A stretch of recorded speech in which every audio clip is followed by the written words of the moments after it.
Bonjour à tous, aujourd'hui je suis là pour vous faire un petit retour, une petite réaction sur la dernière émission d'Élise Lucette, Cash Investigation, qui s'appelle Multinationale Hold Up sur nos fruits et légumes. Tout d'abord, je tenais à m'excuser pour mon look et mes cernes. J'ai un nourrisson en bas âge qui ne dort pas la nuit et j'ai une petite fille de 2 ans qui ne dort pas le jour. Donc c'est assez difficile à gérer en plus de la ferme. Voilà, mais c'est comme ça fait partie de la vie, c'est magnifique. Donc par rapport à ce reportage, tout d'abord, nous on a trouvé ça ultra intéressant de pouvoir sensibiliser enfin les gens sur le thème des fruits et légumes. C'est quelque chose qui est terriblement méconnu. Quand on reçoit des personnes en visite guidée, il y a encore beaucoup de clichés qui ressortent. Donc je trouve ça super d'avoir mis à la lumière plein de choses qui sont tout à fait réelles.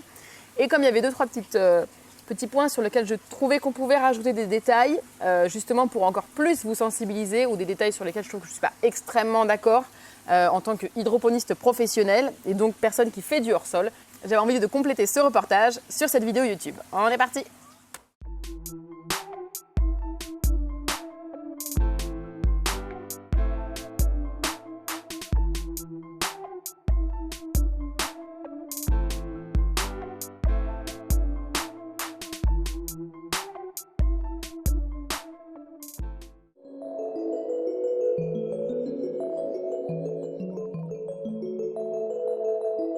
Sur ce reportage, il compare des chiffres qui sont assez anciens avec des chiffres actuels sur la teneur en minéraux. Et là, je voulais juste faire un petit point de sensibilisation. C'est très difficile de comparer des nutriments dans des plantes. C'est très difficile d'avoir quelque chose qui soit vraiment comparable. Il faut avoir un protocole qui soit exactement similaire et les différences peuvent être énormes. Ça va dépendre de plusieurs facteurs différents. Ça peut être la variété de plantes, par exemple. Et pour vous montrer ça, je vous ai apporté aujourd'hui mon premier témoin à la barre. Ce petit dossier de recherche qui montre par exemple différentes variétés. Donc là, ce n'est pas des tomates, c'est de la laitue, parce que moi, je m'y connais beaucoup en salade. Il y a ce petit graphique de comparaison de contenu en vitamine C sur différentes variétés de laitue. Et en fait, on se rend compte vraiment que d'une variété à l'autre, ça peut doubler, voire tripler la teneur en vitamine C. Donc en fait, comparer, là sur le reportage, il compare des haricots. Comparer entre eux des haricots, on n'a aucune précision sur la variété du haricot. Et vraiment, je pense que d'un haricot à un autre, les valeurs peuvent changer absolument de tout au tout, juste parce que ce n'est pas la même variété. Ensuite, ce qui peut fausser le résultat de ces analyses, ça va être évidemment le mode de production dans lequel ont été produits ces fameux haricots, le climat dans lequel ils ont été produits, est-ce qu'ils ont été récoltés mûrs ou un petit peu avant maturité. Et un autre point auquel on ne pense jamais, mais pareil, d'expérience parce que je l'ai étudié, ça peut vraiment influencer notre résultat. À partir de quel moment on a fait l'analyse après la récolte, c'est-à-dire combien de temps s'est écoulé entre la récolte et le moment de l'analyse. Et j'appelle mon deuxième témoin à la barre. J'avais fait de la recherche il y a quelques années sur les salades qui sont produites en hydroponie et en terre, peu importe. Ce qui était intéressant, c'était la shelf life. La shelf life, c'est la durée de vie d'une plante après avoir été récoltée sur la gondole du supermarché. Et en fait, on s'était rendu compte par des analyses, donc ça c'est vraiment de la recherche pure et dure, c'est pas moi qui l'invente, qu'au fur et à mesure des jours, la teneur en acide ascorbique, donc la vitamine C, va diminuer. Et donc l'idéal, c'était de consommer la salade 3 jours après l'avoir récoltée. Parce que 3 jours après l'avoir récoltée, elle aura 80% de sa teneur en vitamine C initiale. Par contre, imaginez-vous bien que 4 jours, 5 jours, 6 jours, 10 jours après sa récolte, malgré une conservation à 4 degrés, 10 jours après la récolte, la salade n'aura plus que 40% de sa teneur en vitamine C. Donc vous comprenez bien qu'en fait, ça chute drastiquement parce que c'est quelque chose qui est volatile. Donc avec le temps, ça s'évapore. Donc ce que vous avez à apprendre aujourd'hui, c'est qu'il faut consommer ces plantes juste après la récolte. Ça, c'est très important et malheureusement, c'est quelque chose qui n'est pas connu. Mais ce que je vais démontrer là tout de suite avec cette donnée, c'est que c'est difficile de comparer des teneurs en vitamine C sur des haricots si on ne sait pas au bout de combien de temps le haricot a été envoyé au laboratoire. Parce que s'il a été envoyé 3 jours après la récolte ou dans les 2 heures qui suivent la récolte, l'analyse va être complètement différente. J'ai parlé de salade parce que c'est ce que je connais, c'est ce que j'ai étudié, mais la même chose s'applique bien évidemment aux haricots verts. Donc cette étude est très intéressante, mais j'avais juste envie de vous dire de faire attention quand on compare justement des données comme ça. Il faut vraiment que le protocole soit similaire, sinon ça n'a aucune valeur. On continue notre reportage.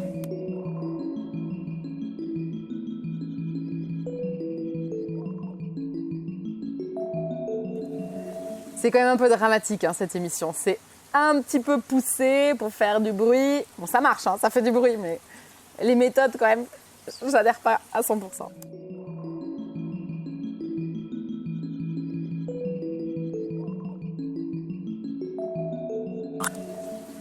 Mais pas du tout, mais n'importe quoi, il n'a pas du tout un look de gentleman farmer. C'est évidemment un Peaky Blinder, le gars. Rien à voir, rien à voir. Là, c'est un Peaky Blinder.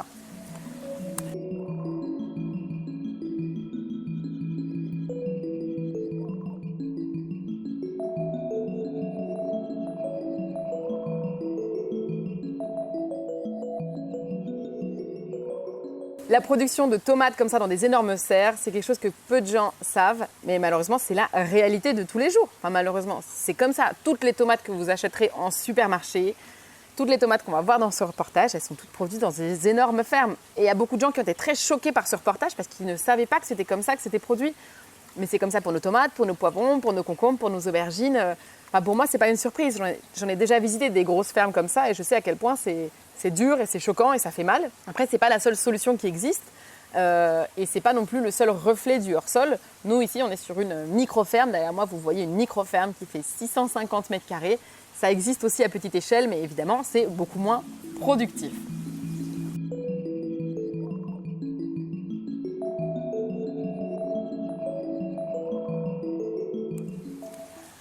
Alors, moi, ce qui me pose le plus problème avec ces grandes serres, c'est pas la taille des serres, parce que bon, après tout, je peux comprendre que pour une histoire d'économie d'échelle, il faille des grands volumes. Ce qui m'embête plus que tout avec ces énormes serres, c'est que c'est des serres qui sont, comme il l'a dit, chauffées toute l'année, mais non seulement elles sont chauffées, mais aussi il y a des lumières. Le principe de ces serres, c'est qu'on fait les semis vers décembre à peu près, décembre peut-être janvier, on met des lumières, on chauffe pour faire croire aux plantes que ça y est, c'est le printemps. C'est extrêmement énergivore et ensuite, grâce à ça, on va réussir à récolter plus tôt dans l'année, donc à partir du mois de mars. D'ailleurs, il va en parler un peu plus tard dans la vidéo, il me semble. Et en fait, si on regarde le bilan énergétique de ce genre de serre, au-delà du fait que les tomates sont dégueu, on va le voir évidemment, c'est ultra énergivore, c'est super triste. J'ai sous les yeux les données officielles du CTIFL, qui est donc le centre de recherche sur les fruits et les légumes. Et d'ailleurs, c'est un de leurs intervenants qui vient dans la serre. Il est hyper intéressant, je trouve ça super ce qu'il dit. Donc là, l'exemple qu'ils nous ont donné dans la formation qu'on avait suivie chez eux, c'était un exemple sur les fraises en hors-sol.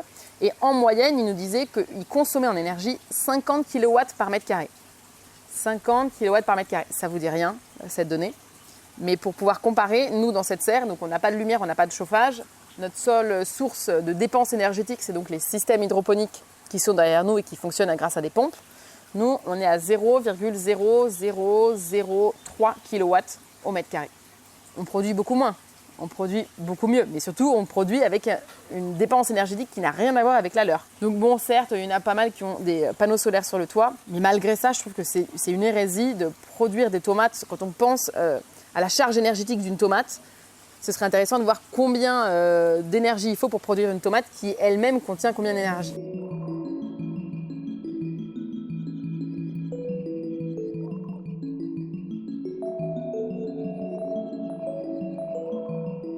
Il permet d'offrir aux consommateurs des produits français de fin mars à mi-novembre. Bon. Comme je vous l'ai dit, il sème beaucoup plus tôt et grâce à toute cette énergie dépensée, il permet d'offrir au consommateur qui est ravi d'avoir des tomates françaises à partir de fin mars.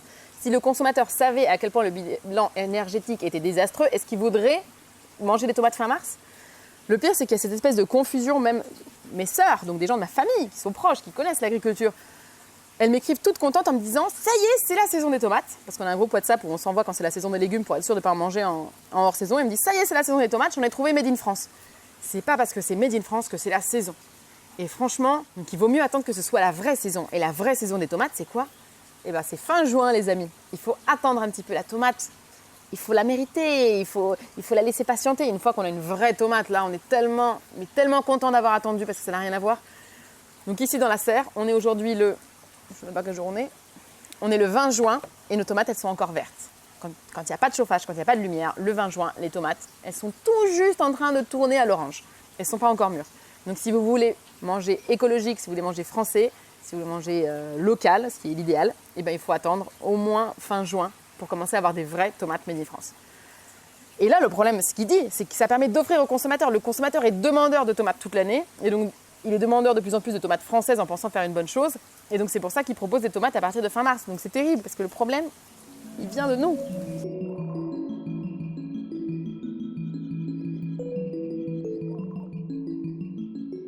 Alors le consommateur est rassuré par des normes standardisées. Je ne sais pas si peut-être la majorité, mais pas tous les consommateurs. Et heureusement, j'ai l'impression qu'il y a de plus en plus de gens qui sont attirés par les légumes moches, par les légumes qui sont un petit peu difformes, biscornus, qui leur donnent une sorte d'identité propre, un légume qui a un peu de caractère, qui va avoir une petite bosse. C'est quand même beau, c'est quand même magnifique. Je comprends complètement que le supermarché ait besoin de légumes standardisés pour faciliter le transport, le stockage, la durée de vie sur l'étagère. Mais est-ce que vraiment le consommateur il est rassuré par le fait que toutes les tomates aient la même forme? Peut-être certains oui, mais je pense que la tendance est en train de s'inverser. J'espère quelque part. Donc il faut faire attention à pas non plus, de la même façon qu'il faut faire attention à ne pas mettre toutes les agricultures hors sol dans un même panier, il faut aussi faire attention à ne pas mettre tous les consommateurs dans un même panier.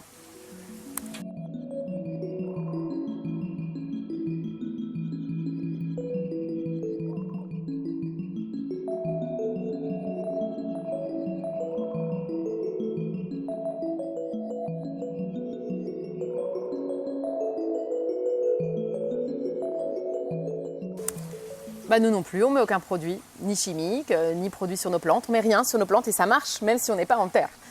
Donc ce n'est pas l'exclusivité de la terre de ne pas traiter. Après, je trouve ça génial qu'ils ne traitent pas. Et produire en terre, pour moi, ça va toujours être une solution idéale quand on peut. Et quand on est du côté du consommateur, si on a moyen de manger des plantes qui ont poussé en terre, dans le respect de la nature, de l'environnement, sans dépenser d'énergie, c'est évidemment l'idéal.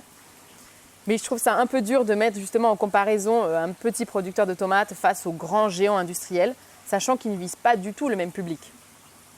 C'est là qu'il faut faire attention et essayer d'être réaliste et pas généraliser. Tout le monde n'a pas forcément accès à ce genre de produit qui est pour moi un produit de niche, qui est un produit d'extrêmement grande qualité. Quelqu'un qui vit au centre de Paris, il n'a pas forcément le temps d'aller chercher le petit producteur qui veut bien livrer Paris. Il n'a pas forcément non plus les moyens de se payer une vraie tomate ancienne parce que le prix, ça n'a rien à voir. Nous, nos vraies tomates anciennes, on les paye 4 € le kilo, encore c'est pas cher, mais à Paris, on peut les trouver à 5-6 € le kilo, alors qu'une tomate de supermarché, ça va plus être dans les 2 € le kilo. Donc, on peut mettre en parallèle les deux, mais on sait qu'aucun des deux modèles ne peut fonctionner de manière unique. On ne peut pas avoir que des tomates dégueu parce qu'il y a des gens qui ont besoin de bonnes tomates, heureusement, et qui en demandent. On peut mettre un gentil petit producteur comme ça, mais malheureusement, il ne pourra pas donner des tomates à tout le monde. Tout le monde n'aura pas accès forcément à ces tomates. Donc il faut faire attention. Évidemment, dans un monde idéal, on ne mange que du made in France, même que du fait maison dans son potager. Mais moi, dans mon potager, je n'ai pas moyen d'avoir mon blé pour faire mon pain, mes vaches pour faire mon lait, etc. Donc il y a forcément un moment où il va falloir que je délègue cette responsabilité de production à quelqu'un. Et là, c'est mon choix de dire est-ce que je délègue la responsabilité de ma ressource tomate au supermarché ou au petit producteur. Donc si mon choix, c'est d'aller choisir le petit producteur, ça, c'est possible seulement si j'ai assez de temps pour aller faire les marchés, si j'ai la volonté d'aller m'inscrire à la ruche qui dit oui et peut-être payer un petit peu plus cher le producteur. Et là, c'est vraiment des choix de chacun. Et je pense qu'il ne faut pas mettre en contradiction les deux modes de production, sachant que pour moi, ils sont complémentaires. Je suis vraiment pour la paix et l'harmonie dans ce monde, moi, j'ai l'impression. Tout le monde est beau, tout le monde est gentil. Non, mais personne, en fait, ce que je veux dire, c'est qu'il n'y a pas le grand méchant, quoi. Et ici, sur les reportages de Cache Investigation, c'est le grand méchant, c'est le gros producteur. Et le tout gentil, c'est le petit producteur. Et même si moi, je suis petit producteur, je pense qu'on a besoin des deux. C'est juste que plus il y aura de demande pour des bons produits, plus les systèmes industriels vont se modifier pour être du coup améliorés et nous offrir des produits qui sont de plus en plus propres, écologiques, locaux, de saison. Voilà. Mais la demande, elle viendra que de nous.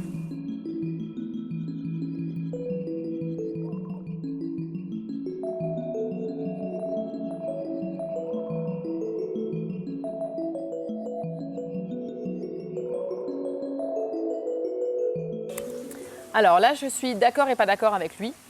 Bon, déjà, il dit qu'en culture hors sol, c'est des solutions nutritives chimiques. Pas forcément. Il existe aussi ce qu'on appelle la bioponie ou même l'aquaponie où on peut amener des éléments qui sont plus organiques et donc pas chimiques. Donc, tout comme en terre, en hydroponie, donc en hors sol, il y a plusieurs manières de faire et on peut le faire de manière plus ou moins écologique. Dans des systèmes de culture comme ça, on peut avoir de la vie. Nous, nos systèmes, ils sont pleins de bactéries. Les racines, elles tombent, elles sont transformées par les bactéries, elles sont réassimilées par les plantes. C'est quelque chose qui est vivant. Ce que je veux dire, c'est que c'est possible de faire. Ce n'est pas évidemment la majorité, mais ça existe. Et c'est dommage parce qu'ils n'en parlent pas du tout dans le reportage.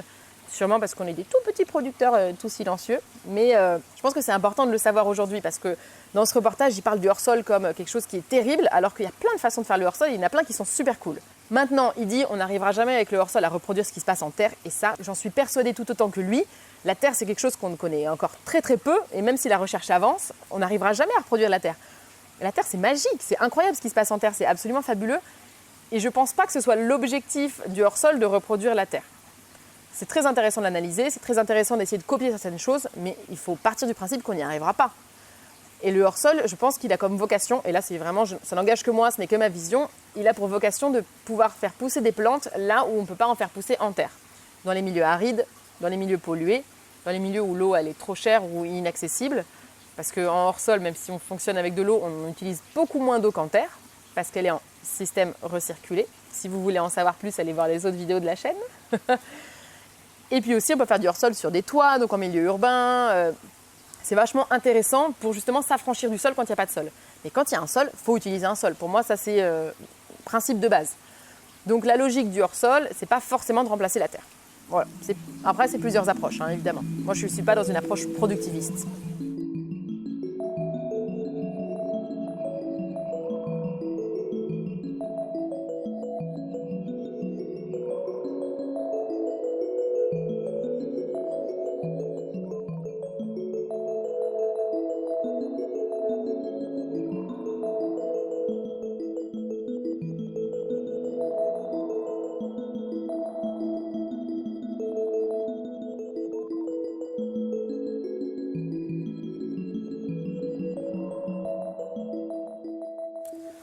Bon là, il blague un petit peu, hein, parce que si vraiment le secret pour avoir une bonne tomate, c'était de lui faire du stress hydrique, il n'y a rien de plus simple en hors-sol que d'appuyer sur off pour que la pompe n'amène pas l'eau. Et dans ce cas, hop, on a un stress hydrique et on a tous les nutriments qu'il faut.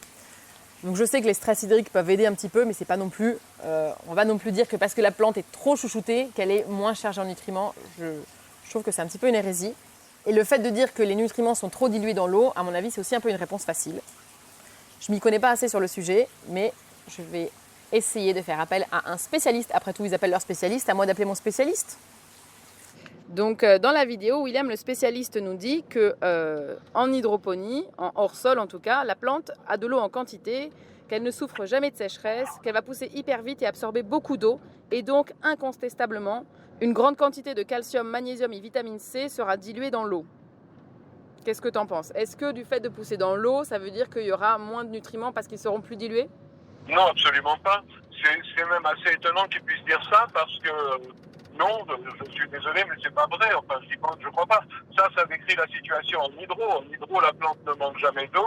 En hydro, la plante est en contact continuel avec des sels minéraux. La raison pour laquelle ce qui sort des serres commerciales est vraiment dégueulasse, c'est parce que les variétés sont mal choisies, sont pas choisies pour avoir du goût, mais aussi parce que la nourriture n'est pas adaptée. Ils dépensent pas assez d'argent pour leur nourriture, ils donnent que quelques sels de base qui permettent juste à la plante de grandir, mais qui permet pas à la plante de développer des qualités nutritionnelles.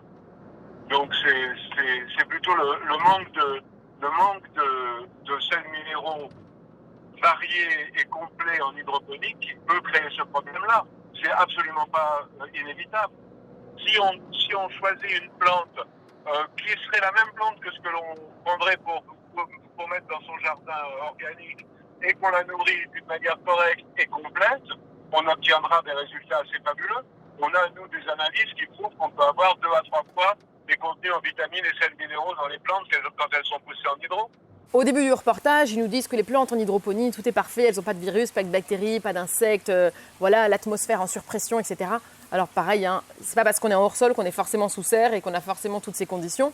Nous, on est certes sous serre, mais on a des virus, on a des bactéries, on n'est pas en surpression, il y a des insectes partout, enfin, ça peut être ultra vivant. Hors-sol ne veut pas forcément dire aseptisé, ça n'a rien à voir. Il y a du hors-sol et il y a du hors-sol aseptisé et il y a du hors-sol, je sais pas moi, bordel, comme chez nous par exemple.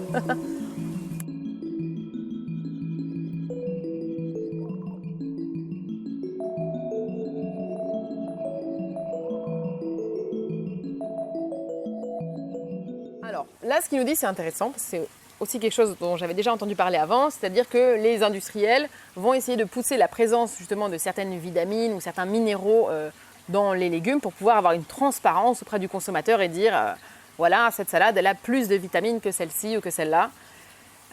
C'est une tendance et on va le voir arriver dans le futur, des sachets qui disent cette salade a 2 fois plus de magnésium, enfin bon, comme on le voit déjà sur des paquets d'autres produits. On est allé visiter des systèmes au Japon, de l'hydroponie en indoor au Japon. D'ailleurs, je dois faire une vidéo sur le sujet bientôt, quand j'aurai le temps, quand je dormirai la nuit. Et il y avait une entreprise, carrément, elle faisait une salade médicinale qui avait une teneur inférieure en potassium, juste parce qu'ils changent des nutriments à un moment donné. C'est hyper facile de jouer avec les nutriments pour leur faire dire ce qu'on a envie de dire, hein. Et donc, ils baissaient la teneur en potassium et du coup, ils la vendaient dans des hôpitaux Il y avait même des médecins qui allaient pouvoir la prescrire pour les personnes qui ont des maladies de reins, qui font des dialyses, des choses comme ça. Et il faut qu'ils consomment moins de potassium, donc ils pouvaient consommer cette laitue qui allait leur sauver la vie. Enfin, pas du tout en fait, mais c'était juste un argument marketing de plus. Donc je trouvais ça drôle à quel point les industriels allaient jouer sur certaines choses pour vendre en fait encore plus. Je pense que ça arrive. Et je pense qu'il faut faire très attention, justement, être vigilant. Malheureusement, on est assez mal informé, puis c'est la chimie, donc on s'y connaît pas trop. Mais il y avait une vidéo qui avait été assez intéressante, j'essaierai de vous mettre un extrait, du Grand JD, qui fait des vidéos super, où justement c'était une boîte de cornflakes qui mettait en avant le fait qu'il avait plein de fer. En fait, ce qu'il fait, c'est qu'il mixe les cornflakes avec de l'eau, je crois, et il met un énormément. Et en fait, en déplaçant l'aimant le long du verre, il voit qu'il y a des petites particules de fer qui viennent se coller contre l'aimant. Des céréales, bien sûr, j'ai pris des céréales complètement basiques. Là-dedans, voilà notre mixture de céréales. Bien touillée dans tous les sens. Oh putain! Et en fait, il y a juste des vraies particules de fer dans les cornflakes, sachant que ce sont des particules qui sont sur une forme qui n'est pas assimilable pour nous.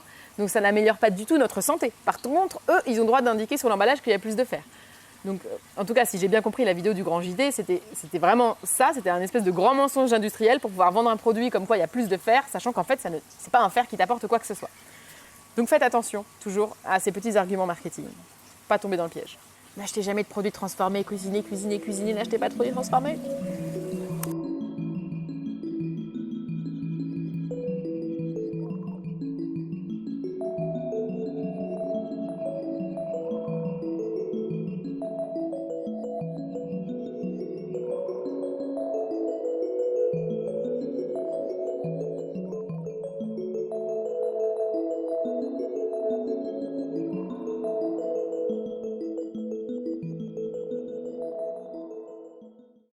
Donc en fait, par rapport à ça, il y a des études qui avaient été menées. Bon, c'est des études qui datent un peu, qui sont de 1993, où justement, ça prouve, c'est sur du poivron rouge, et on prouve que ce qui a été produit en hydroponie par rapport à la culture en terre, et bien en fait, c'est plus chargé en calcium, potassium, phosphore, fer et manganèse que la culture en terre. Et pareil, il y a eu une comparaison des vitamines. Et pour la vitamine B1, B2, B3 et B6, il y avait largement plus de vitamines dans des plantes qui avaient poussé en hors-sol, donc en hydroponie, par rapport à des plantes qui avaient poussé en terre.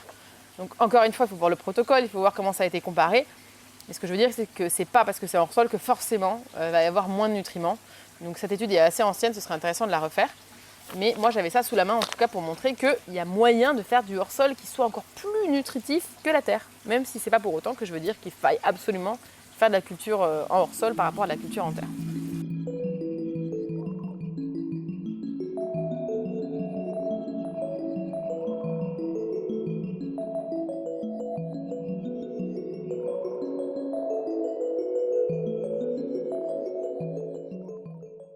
Moi, je suis d'accord.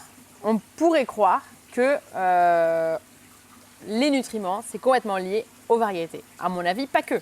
Mais bon, voyons ce qu'ils vont nous en dire.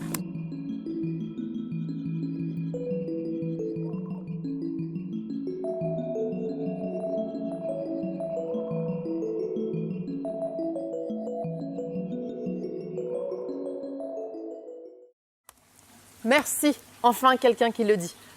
C'est génial ce reportage parce qu'il y a souvent cette confusion hybride, transformation génétique et tout. Pas du tout.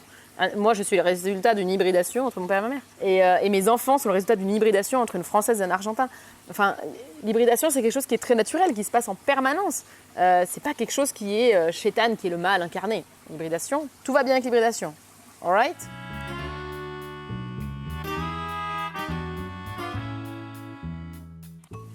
Non mais c'est trop drôle cette histoire de crash test de tomates parce que, non mais c'est vrai, c'est tellement dur les tomates de supermarché, je comprends pas comment quelqu'un peut les manger.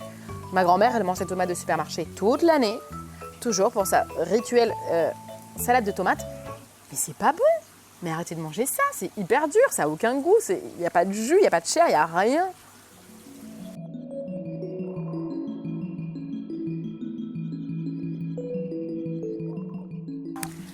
Et là, sur les images, vous voyez très bien que ces tomates, en plus d'être dures, la plupart, si vous regardez bien les images, elles sont encore jaunes. Parce qu'il y a aussi quelque chose dont il ne parle pas dans le reportage, mais la teneur en nutriments va aussi dépendre au moment où on le récolte. Si on ne le récolte pas mûr, elle n'aura pas eu le temps d'avoir tout transformé, d'avoir fait tous ces sucres. C'est le soleil qui fait tout ça. Et donc forcément, si c'est récolté jaune, bon, bah, ça ne va pas vraiment mûrir, ça va mûrir dans ses caisses, mais ça ne va pas aussi bien mûrir que si ça avait été laissé sur le plan.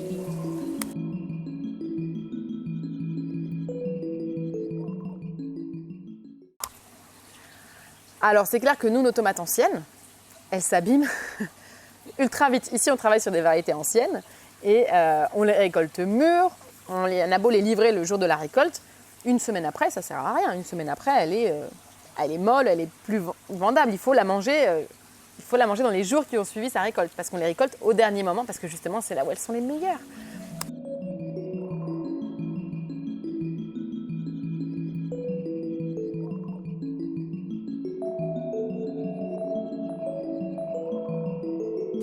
Alors, une tomate paysanne qui n'a pas subi d'hybridation, on va dire qu'il n'a pas subi d'hybridation forcée et stabilisée. Elle a forcément subi une hybridation. Ici, mes tomates, elles s'hybrident malgré moi. Elles ne se stabilisent pas parce qu'en fait, il faut faire plusieurs hybridations consécutives pour qu'elles puissent se stabiliser. Mes bourdons, mes abeilles, tous les insectes qui rentrent dans la serre, ils ne choisissent pas, ah bah tiens, je vais rester sur la variété grosse italienne ou sur la green zebra. Elles vont d'une variété à l'autre. Donc forcément, l'année suivante, il peut y avoir des petites modifications. Donc une tomate paysanne, il ne faut pas dire qu'il n'a pas subi d'hybridation. C'est ridicule. C'est encore mettre l'hybridation comme si c'était quelque chose de mal. On va dire qu'elle n'a pas subi d'hybridation de la part des industriels, on peut le dire comme ça. Après, le sujet de l'hybridation, les F1, tout ça, c'est un sujet à part entière. Et d'ailleurs, si ça vous intéresse, je peux essayer d'aller interviewer quelqu'un, un spécialiste du sujet, et faire une petite vidéo dessus sur YouTube. Si ça vous intéresse, vous me le dites dans les commentaires. C'est un sujet vachement intéressant, mais ça vaut toute une vidéo parce que c'est compliqué, mais c'est passionnant. Faut faire des choix, c'est dur.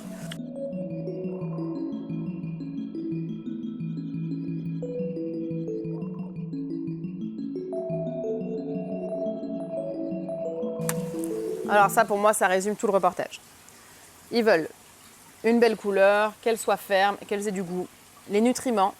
Et il le dit très bien, ce n'est pas un enjeu économique pour eux. Pourquoi ? Parce qu'il n'y a pas de demande.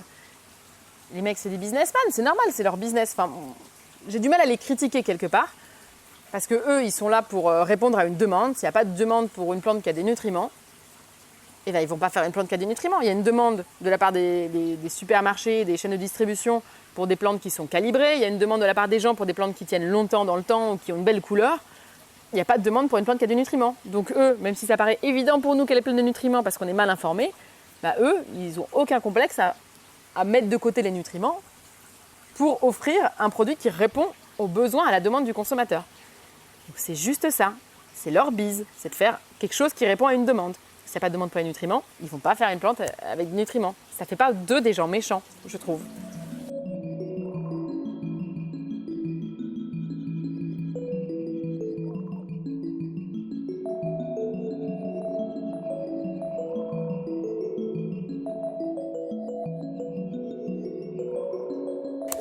Ok, donc le producteur de semences dit que c'est beaucoup plus la faute du hors-sol, que les tomates ne sont pas nutritives, plutôt que la faute de la semence elle-même. Évidemment, le semencier dit que c'est le hors-sol, le mec qui fait du hors-sol dit que c'est le semencier.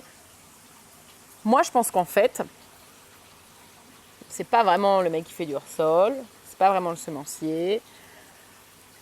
Le résultat logique du fait qu'elle ne soit pas nutritive, c'est en effet, elle n'est pas récoltée au bon moment, c'est pas la bonne variété, le mode de production que eux font et non pas la famille hors-sol, mais le hors-sol qui est fait tel qu'il est fait avec pas forcément la bonne nutrition, une tomate qui est récoltée non mûre, etc. C'est un combo qui fait que c'est pas nutritif. Et pour moi, les responsables, c'est les consommateurs qui s'en foutent, qui continuent à acheter des tomates qui sont ultra solides, qui n'ont aucun goût.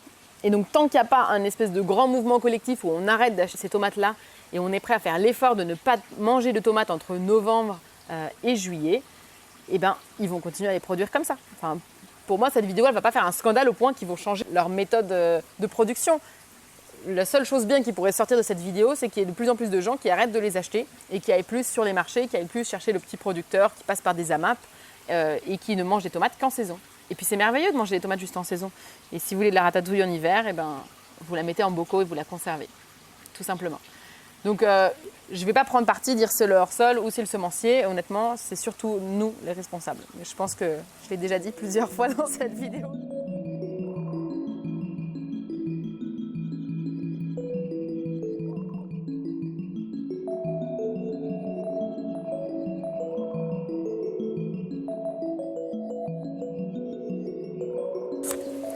il y a un lien entre le goût et les nutriments.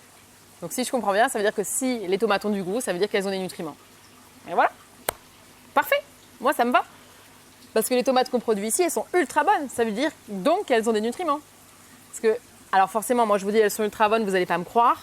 Je peux aussi vous dire qu'on ne les vend qu'à des chefs gastronomiques, des étoilés Michelin, et que donc ils ne les achèteraient pas si elles avaient un goût d'eau. Vous ne me croirez pas forcément parce que je sais par expérience qu'il faut que vous veniez ici, que vous la mettiez dans votre bouche et qu'elle fonde et que vous sentiez le sucre et le soleil et le gers pour que vous puissiez dire « Ah, c'est vrai, c'est vachement bon ». Et malheureusement, vous n'avez pas tous la possibilité de venir ici.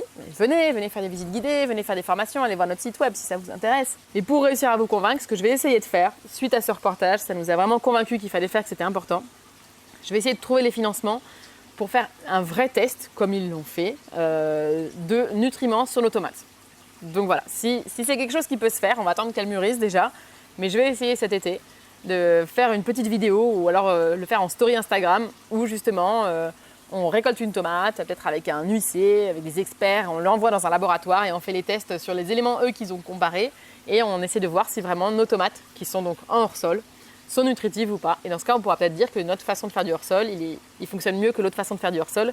J'ai aucun doute là-dessus, c'est pour ça que j'ai pas du tout peur de faire une vidéo là-dessus, parce qu'elles sont super bonnes et comme ils affirment que c'est relié, et ben voilà, pour moi, je suis rassurée, c'est bon. Le hors-sol peut être nutritif. C'était la conclusion de cette vidéo. C'est QFD. Sur cette vidéo, pas trop longue je l'espère, on va voir au montage. Je vous souhaite une belle fin de journée, régalez-vous, profitez des légumes de saison, vous allez voir que la première année c'est dur, mais qu'au final c'est un bonheur d'attendre sa première courgette, d'attendre sa première fraise, comme on attend ses premières asperges et ses premières cerises. Attendez vos premières tomates et vous allez voir, c'est magique. Je suis comme ça parce que j'attends encore. Pour moi, on est fin juin, j'en ai toujours pas mangé, j'en peux plus. Mais bon, en attendant, je mange de la sauce tomate, c'est très bien aussi. Si vous voulez en savoir plus sur l'hydroponie et les autres manières de faire du hors-sol, n'hésitez pas à aller regarder les autres vidéos. Il y en a qui sont cool. Ciao, à la prochaine.